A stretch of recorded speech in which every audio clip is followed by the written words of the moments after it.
Première édition du journal Ravi de vous retrouver dans l'actualité de ce matin. Les espèces animales et végétales se trouvant dans les parcs de Virunga sont en voie de disparition. Un cri d'alarme est lancé à cet effet. Des détails dès le début de ce journal. La ligne également envers les rapatriements des déplacés de Yumbi basés au Congo à Brazzaville. Une délégation a été dépêchée sur place pour les modalités de ces retours. Reportage également à suivre. Quelques jours après la tragédie de Kimbonse, où plusieurs enfants ont trouvé la mort après avoir consommé un repas suspect, la famille qui pleurait a été conforté. Voilà pour les titres. Nous sommes le mercredi 2 avril 2025 en direct depuis Kinshasa. Bonjour à tous et à tous. Merci d'être avec nous pour vous informer. Avant de développer tous ces titres et bien d'autres encore, les musulmans de la communauté islamique du Congo, de toutes tendances confondues, ont été reçus par le président de la République Félix-Antoine Tshisekedi Tshilombo. C'était au chapiteau de la cité de l'Union africaine. La rencontre a coïncidé également avec la fête des ruptures d'hygiène des musulmans. On en parle dans ce reportage. Fin du Ramadan, à Kinshasa, les musulmans de la communauté islamique du Congo, dans son ensemble, étaient les hôtes du président de la République Félix-Antoine Tshisekedi Tshilombo, qui les a reçus ce lundi 31 mars dans la soirée au chapiteau de la Cité de l'Union africaine à l'occasion de la clôture du mois sacré de jeûne, le 9e mois du calendrier islamique. Les ambassadeurs d'Égypte, du Maroc et d'Iran ont été conviés à cette rencontre au chapiteau où l'on a noté la présence de la première ministre Judith Suminwa et des ministres d'État chargés de la justice et garde des Sceaux, Constant Moutamba, et de l'environnement et développement durable, Eve Bazaïba. Le chef de l'État a exprimé sa joie de célébrer avec la communauté islamique réunie la fin du mois de Ramadan, un mois qui devrait être aussi de solidarité avec les compatriotes de l'Est du territoire national victimes de la barbarie des agresseurs, ces fils et fils congolais pour qui le président de la République a eu une pensée pieuse. Le mois du Ramadan est aussi celui de don et de solidarité. Des valeurs qui sont actuellement plus importantes que jamais dans le contexte actuel de notre pays. Nos compatriotes des territoires occupés illégalement par les agresseurs sont en proie aux mutilations et aux violations diverses de leurs droits, y compris le droit à la vie. Il n'y a aucun doute que durant ce mois de Ramadan, les prières ont été consacrées au rétablissement de la paix sur l'étendue du territoire national. Cette année, le mois du Ramadan porte un cachet spécial dans notre pays. Il correspond à l'occupation d'une partie du territoire national par l'armée rwandaise et ses supplétifs de l'AFCM 23, laquelle occupation a déjà causé plusieurs pertes en vies humaines et des violations massives des droits humains qui se poursuivent malheureusement jusqu'à présent dans l'Est de la RDC. Chers frères et sœurs, chers compatriotes, toute la population congolaise attend de la communauté musulmane une participation active aux efforts visant au retour à la paix, particulièrement dans l'Est de la République démocratique du Congo. Le président de la République a salué l'engagement de la communauté islamique du Congo pour le retour de la paix durable dans l'Est du pays, un engagement qui requiert l'unité de la communauté islamique. Auparavant, la ministre d'État Eve Bazaïba, qui a reçu la mission des bons offices pour le rassemblement de la communauté islamique du Congo, a remercié le président de la République de la confiance qu'il lui a témoignée avant de faire la restitution de sa commission pour la paix, l'unité et la réconciliation de tous les musulmans de la communauté islamique du Congo. Le ministre d'État Constant Moutamba a rendu un vibrant hommage au président de la République qui, en dépit de la crise sécuritaire dans l'Est du pays, se préoccupe aussi au plus haut point de l'unité de la communauté islamique du Congo. La soirée s'est terminée dans une ambiance très conviviale. On a prié, comme vous l'avez dit, la prière est pour la paix, pour la République. Les renforcements de la coopération bilatérale parlementaire entre Kinshasa et Maroc a été au centre des entretiens entre les présidents de l'Assemblée nationale Vital Kamerhe et les diplomates marocains en poste en République démocratique du Congo. Bien avant cela, les préoccupations des habitants de Kisangani, du développement local de cette ville. Il en a été question lors des échanges avec les notables de cette circonscription électorale. On voit cela avec Anim Balaka.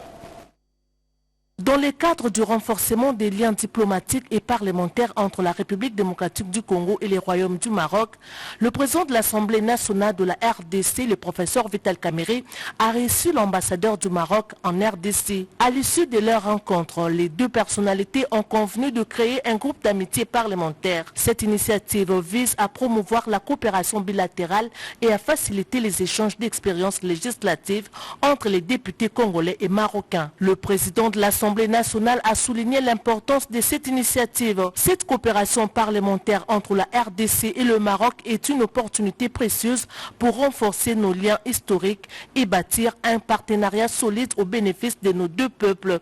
À travers ce groupe d'amitié parlementaire, nous œuvrons pour un échange enrichissant d'expériences législatives et un renforcement de la coopération dans plusieurs domaines, a dit Vital Kamerhe. Cette démarche s'inscrit dans une dynamique de rapprochement entre les institutions législatives des deux nations. Le président de l'Assemblée nationale, le professeur Vital Kamerhe, a reçu le mardi 1er avril 2025 dans son cabinet de travail l'honorable Ladi Yangoti Kala. De retour de sa circonscription électorale, l'élu de Kisangani a remis au président de l'Assemblée nationale des présents symboliques en provenance de sa terre natale. Lors de cet entretien, l'honorable Ladi Yangoti Kala a insisté sur l'importance de la paix pour Kisangani, qualifié de ville d'espoir. Je suis venu apporter au président de notre chambre le message de jeunes de Kisangani, le message de maman de Kisangani, le message des enfants de Kisangani, qui est celui de vouloir la paix et rien que la paix.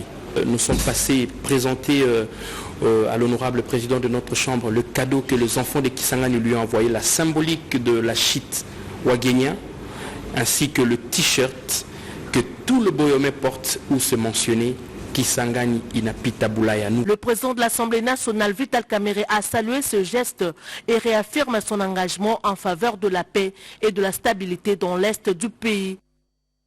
De Kinshasa, nous partons pour Lilongwe, la capitale du Malawi. Les vice-premiers ministres en charge de la défense et anciens combattants Guy Kabombo y est sur place, où il a eu également des échanges fructueux avec son homologue Malawi sur la consolidation de la relation bilatérale entre Kinshasa et Lilongwe. Nous retrouvons sur place au niveau de la capitale Malawi, Lilongwe, notre envoyé spécial Sandrine Guitabu. Coopération militaire entre la République démocratique du Congo et la République du Malawi. Le vice-premier ministre, ministre de la Défense nationale, séjourne à Lilongwe. Face à la situation sécuritaire préoccupante dans la partie est de la République démocratique du Congo, le renforcement de la coopération militaire bilatérale avec le Malawi est un impératif dans la formation et les échanges stratégiques et d'expérience entre les deux pays. En prévision de la signature d'un accord de coopération militaire, les deux personnalités ont exprimé la volonté d'initier les échanges stratégiques et techniques entre les deux forces armées. Le cas échéant, la RDC pourrait intégrer les nouveaux axes de collaboration tels que l'échange d'expériences dans le domaine militaire, la logistique, l'organisation des entraînements conjoints ainsi que l'assistance mutuelle en cas d'agression. Le Malawi a toujours témoigné d'un soutien à la République démocratique du Congo avec l'appui manifesté par sa contribution en envoyant les troupes dans le cadre de la SAMI d'IRC. Par la même occasion, le vice-premier ministre, ministre de la Défense nationale et des anciens combattants Guy Kabombo Modianvita a présenté au nom du commandant suprême des FARDC, Félix Antoine Tshisekedi Tshilombo, chef de l'État, et au nom de la première ministre Judith Suminwa Tuluka, les condoléances du gouvernement congolais au Malawi et aux familles des militaires qui sont tombés sur le champ de bataille. Merci Sandra Dianguitabou d'avoir été avec nous. Dans le reste de l'actualité, les enjeux de la guerre d'agression dans la partie est du pays, communication des crises et diplomatie médiatique, télé, les thèmes que le ministre de la communication média Patrick Mouya Katemboué a développé devant les élèves de la 9e promotion de l'École nationale d'administration. La suite dans ce reportage commenté par Gaïta Magalano. L'hymne de l'ENA côtoie celui de la RDC. 6 élèves de la promotion Mamadou Ndala renouvellent leur serment, qui est celui de servir fièrement la RDC, aujourd'hui agressée par le Rwanda. Face à cette 9e promotion, le porte-parole du gouvernement, Patrick Mouya, étale les 4 principaux enjeux de la guerre dans l'est de la RDC, avant de démontrer noir sur blanc à l'insistance le concept inventé par Paul Kagame pour justifier son agression. Une guerre où le Rwanda a des motivations d'extension territoriale, a des appétits prononcés pour nos ressources. Il était important que ceux qui vont façonner les politiques publiques d'aujourd'hui et de demain puissent en comprendre les sensibilités et les détails. Et aujourd'hui, tout le monde doit être édifié qu'avec le président de la République, nous avons une stratégie bien en place, une détermination qui va faire en sorte que cette guerre se termine grâce à cette génération et pour que les Congolais qui viendront demain puissent plutôt s'atteler aux travaux de la reconstruction. Guerre de survie pour le Rwanda dont l'économie repose sur le pillage de ressources naturelles de la RDC. Poison rwandais, une bataille de narratifs. Aujourd'hui, le Rwanda est devenu, selon le ministre de la Communication et Médias, la plus grande production industrielle du mensonge au monde. Comme nous aimons le dire, ce n'est pas la guerre du président de la République, c'est une guerre qui est faite à tous les Congolais et qui leur appartient eux aussi de se mobiliser pour défendre le pays. Investir dans le capital intellectuel, c'est ce qu'a fait le porte-parole du gouvernement RD congolais, conclut le directeur général de l'ENA. Mon premier propos, ce sera de saluer l'intervention de son Excellence Monsieur le Ministre tout à l'heure, qui a fait preuve d'une grande culture générale. Il a contribué à s'aimer de bonnes idées, à préparer l'élite d'aujourd'hui et de demain. En termes de résumé, ces élèves de la 9e promotion synthétisent. Pour nous, c'était vraiment un moment de prise de conscience, un moment d'échange très enrichissant pour qu'à partir d'aujourd'hui, nous soyons des agents qui vont défendre notre patrie, que ce soit dans tous les fronts nécessaires.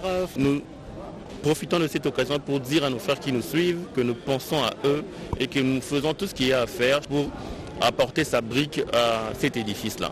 La diplomatie médiatique, c'est aussi mettre le média au service de la diplomatie. Patrick Mouya, ministre de la Communication et Médias, porte-parole du gouvernement, a invité l'assistance à plus d'implication dans leurs prestations pour dénoncer l'agression rwandaise sur le sol congolais.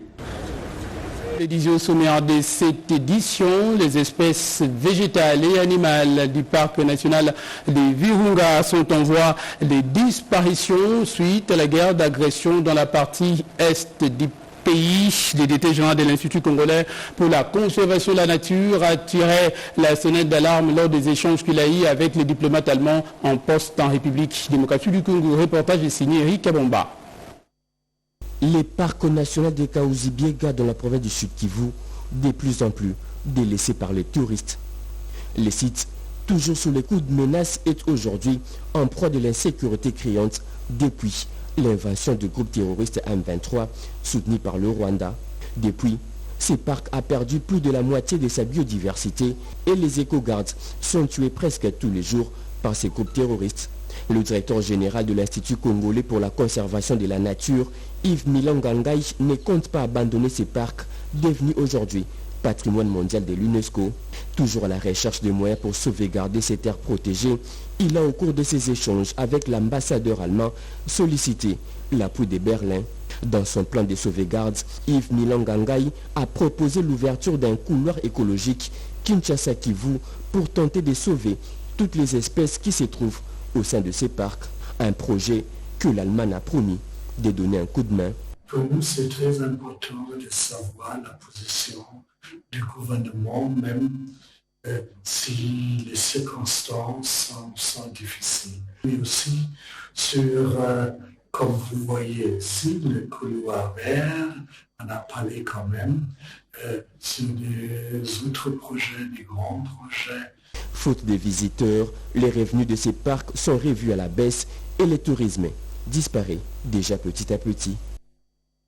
Préoccupé par la situation des déplacés du Yumbi dans la province de Maïndombe vivant au Congo-Brazzaville, le gouvernement de la République, par les trichements du ministère de l'Intérieur, a dépêché une mission mixte, notamment à Brazzaville, pour étudier les modalités de leur rapatriement. Explication Bobo Anan Mokonzi.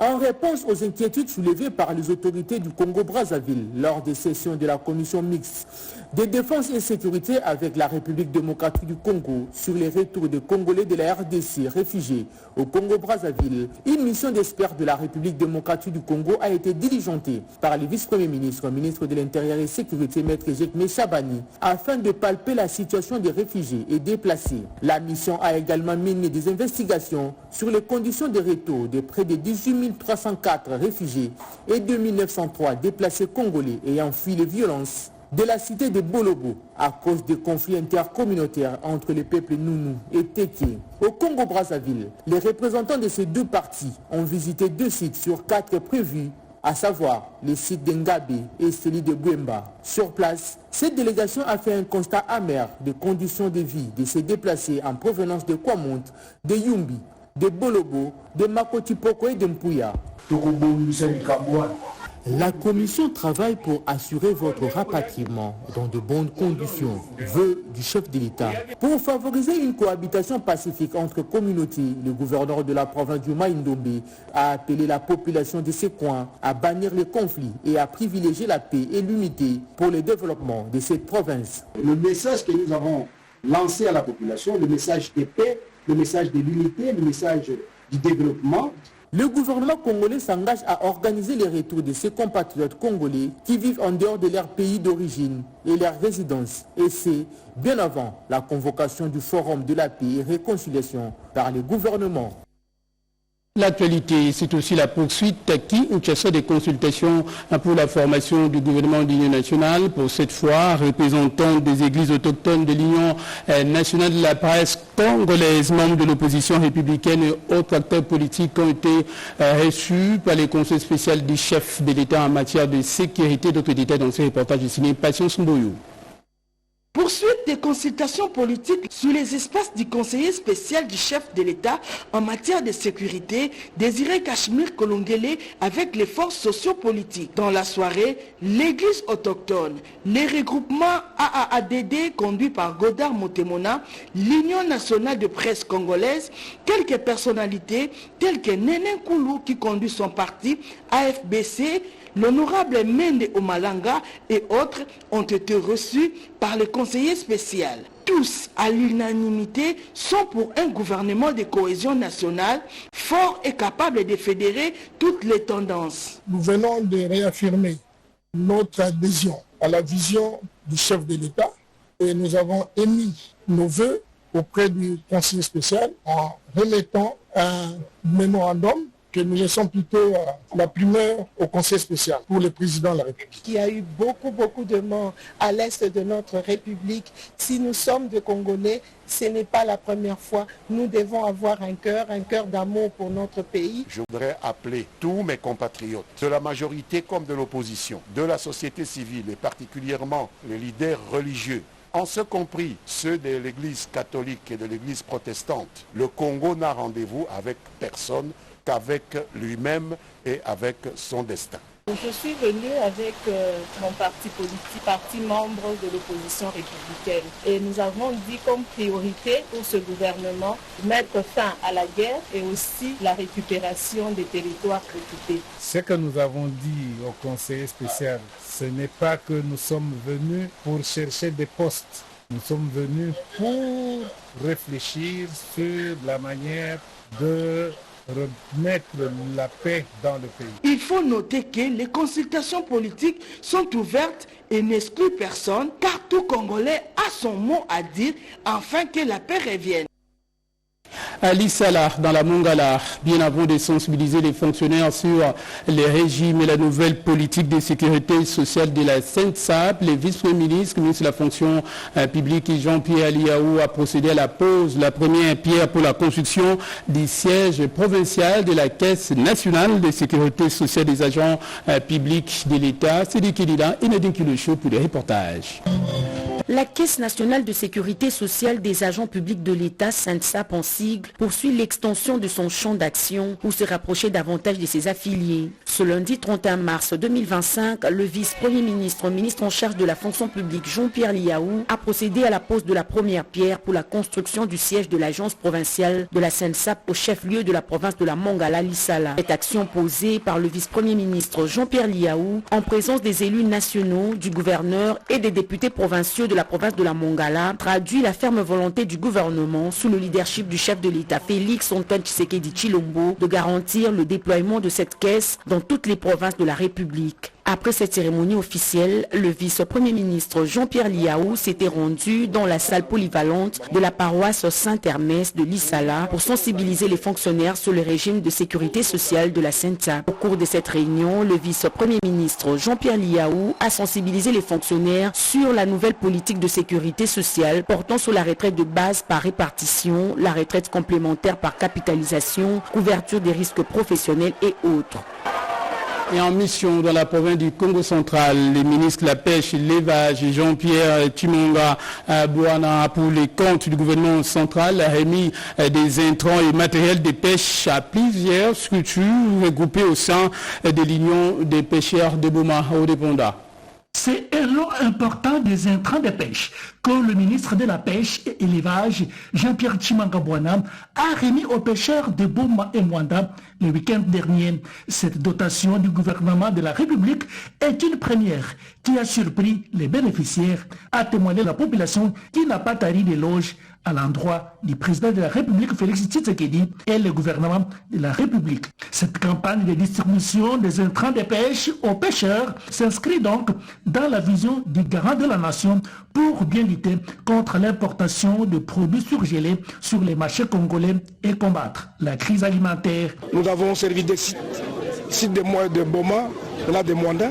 J'en ai profité aussi pour leur donner un message patriotique. Le pays est agressé. Nous devons tous être debout derrière le chef de l'État, derrière le gouvernement et derrière les forces armées pour que notre souveraineté soit reconquise d'ici là. Tout à fait, il y a eu des recommandations. Premièrement, qu'ils utilisent ces 23 matériels de pêche en mode de famille. Ce n'est pas pour eux, c'est pour la collectivité. De deux, qu'ils évitent, comme maintenant ils ont eu des matériels de pêche et des intrants, qu'ils arrêtent de faire la poche prohibée avec des moustiquaires et des produits toxiques qui tuent les poissons.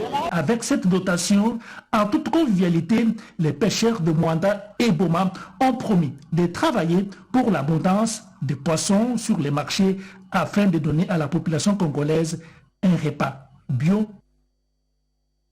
Sacrée journée internationale, la francophonie a été célébrée le 20 mars dernier avec une journée dédiée à la sensibilisation des femmes sur les rôles et responsabilités à le développement socio-économique du pays. Edi Tchala. La célébration de la 55e édition de la journée internationale de la francophonie en République démocratique du Congo était placée sous le thème « Investir dans l'avenir de la femme pour le réveil du Congo-Kinshasa » basé sur la femme et l'éducation. La représentation de la francophonie en Afrique centrale, en étroite collaboration avec la délégation générale à la francophonie à Kinshasa, ont célébré la clôture du mois de la femme, à autonomiser et à responsabiliser pour investir dans l'avenir grâce à l'éducation. Éduquer une femme, c'est éduquer toute une nation. C'est le sens porté par la conférence débat relatif à l'entrepreneuriat de la femme au sein de la société qui vise le réveil du Congo au cœur de l'Afrique. Selon le délégué général à la francophonie, l'entrepreneuriat vert consiste à investir dans les activités qui promeuvent le développement du social, de l'économie au service de l'environnement durable. Avec le soutien de l'Institut de la francophonie pour le développement durable, le gouvernement congolais a réalisé des projets d'appui aux femmes entrepreneurs grâce au programme de la francophonie. Avec elle, la maison de l'entrepreneuriat à Kinshasa a permis aux femmes entrepreneurs de partager leurs expériences pratiques à travers des témoignages des réussites ou celles qui ont réussi à relever les défis de l'autonomisation de la femme. 3 panels étaient organisés avec celles dont l'entrepreneuriat est une passion et le développement de la masculinité positive qui a permis d'avoir actuellement 31% des femmes au sein du gouvernement congolais grâce à l'engagement du chef de l'État Félix-Antoine Tshisekedi qui a cru à l'autonomisation et à la responsabilisation de la femme compétente au sein de notre société. Pour terminer, la déléguée générale à la francophonie, Rose Moulumba, a salué l'engagement des femmes entrepreneurs qui contribuent au développement durable. Et puis cette interrogation, quel est le rôle que doit jouer et également la place que doit occuper la femme, l'administration des relations avec les parlements au sein des 2 chambres de l'organe législatif national et dans nos 26 assemblées provinciales. La question était au centre d'un atelier de renforcement des capacités organisé à cet effet. Reportage signé Pierre Saïdi. Les femmes de l'administration ayant en charge les relations avec le Parlement, réunies en une session d'échange d'idées et de partage d'expériences professionnelles autour de leur secrétaire général, Jean Chrysostome Massala Bikouji, ont été sensibilisés au cours d'un atelier de renforcement des capacités intellectuelles quant à la place qu'elles doivent occuper dans la société congolaise et le rôle qu'elles sont appelées à jouer au sein des 2 chambres du Parlement d'une part et les autres institutions politico-administratives du pays, à travers les 26 assemblées provinciales d'autre part, gage de leur autonomisation dans la gestion courante des choses de l'État. Ce noble combat mené au fond doit pousser la femme de relation avec le Parlement à multiplier les efforts et à ne jamais croire que les réponses à ces revendications lui seront servies sur un plateau d'or. Doivent être plutôt le fruit de ses ambitions et de ses mérites. Cet atelier était une belle opportunité pour ces femmes de l'administration des relations avec le Parlement de cristalliser les aspects positifs de leur nationalisme concret, teinté d'un patriotisme agissant.